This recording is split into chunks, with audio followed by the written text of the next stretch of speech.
Hello guys, welcome to my YouTube channel EMRS CS by Shyam. And ये हमारी preparation series EMRS से एल टिकट तक चलेगी, क्योंकि मैं खुद एल टिकट का भी एस्पिरेंट हूँ। तो सबसे पहले तो अपने मैं नोट्स देखे थोड़ा थोड़ा ओवरव्यू लिया कि भाई कैसे क्या क्या पढ़ा है, मैंने क्या क्या कर लिया अब तक। एंड देन मैंने थोड़े से आज डिजिटल इलेक्ट्रॉनिक्स के नंबर सिस्टम के क्वेश्चन भी लगाए थे, क्योंकि पिछली ईयर क्वेश्चन आए भी थे। तो मैं थोड़े थोड़े लगा लिए कि आप जैसे बाइनरी से हेक्साडेसिमल या डायरेक्टली हेक्साडेसिमल से बाइनरी में आप कैसे कन्वर्ट करते हो, या डेसिमल वाले जो होते हैं उन्हें आप कैसे कन्वर्ट करते हो। थोड़ा थोड़ा प्रैक्टिस होना जरूरी है, क्योंकि यार टाइम थोड़ा कम ही मिलेगा।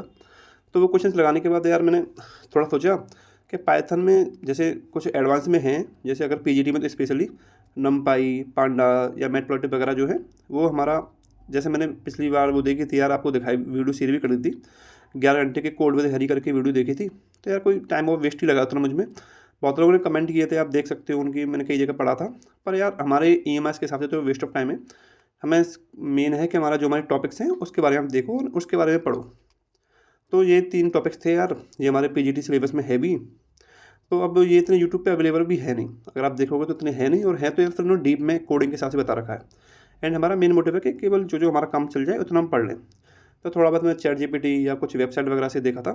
तो ये 3 चीज़ों के बारे में थोड़ा थोड़ा हमें पता भी होना चाहिए, आइडिया ओवर भी पता होना चाहिए कि भाई तीनों चीज़ हैं क्या। कि जैसे नमपाई, पांडा या मैटप्लॉटलिब, तीनों हमारी एक लाइब्रेरी है। लाइब्रेरी यानी कि उसमें पहले से ही बिल्ट इन कोड होता है, आप केवल कॉल कीजिए एंड आप यूज़ कर सकते हैं मेथड्स को।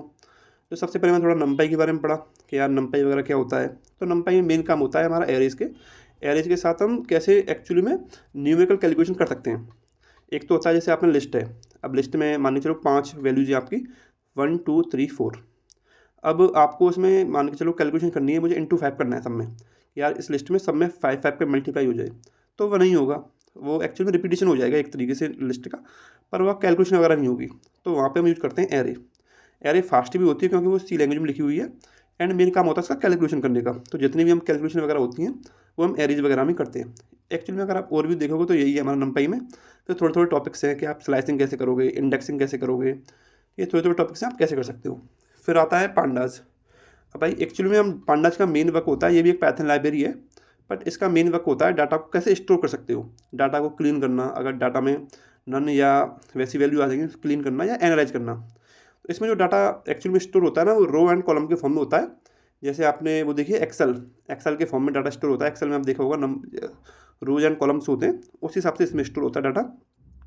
इसमें 2 3 चीज़ें मेन हमें वही पढ़नी है कि सीरीज़ क्या होती हैं या डाटा फ्रेम्स क्या होते हैं, इनके बारे में थोड़ा थोड़ा हमें पता होना चाहिए। एंड मैं थोड़ा थोड़ा ये पढ़ा था, क्योंकि इसके भी क्वेश्चन आए थे सीरीज वगैरह के।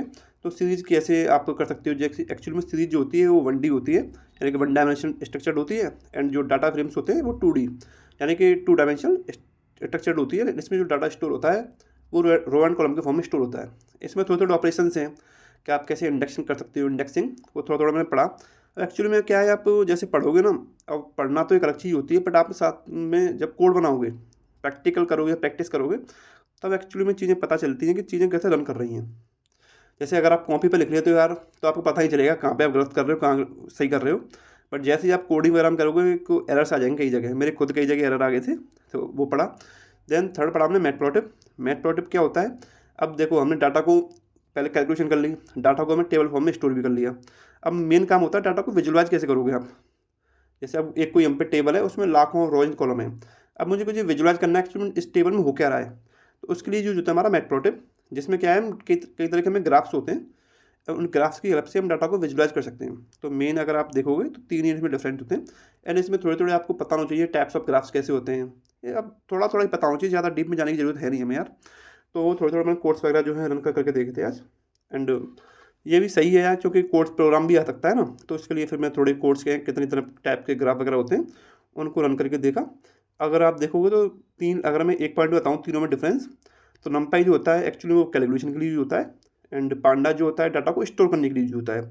एंड हम बात करें मैटप्लॉटलिब, तो डाटा को विजुअलाइज करने के लिए, कि आपने जो डाटा स्टोर किया है आप उसे कैसे विजुअलाइज करोगे, उसके लिए यूज होता है हमारा, वो हमारा मैटप्लॉटलिब होता है।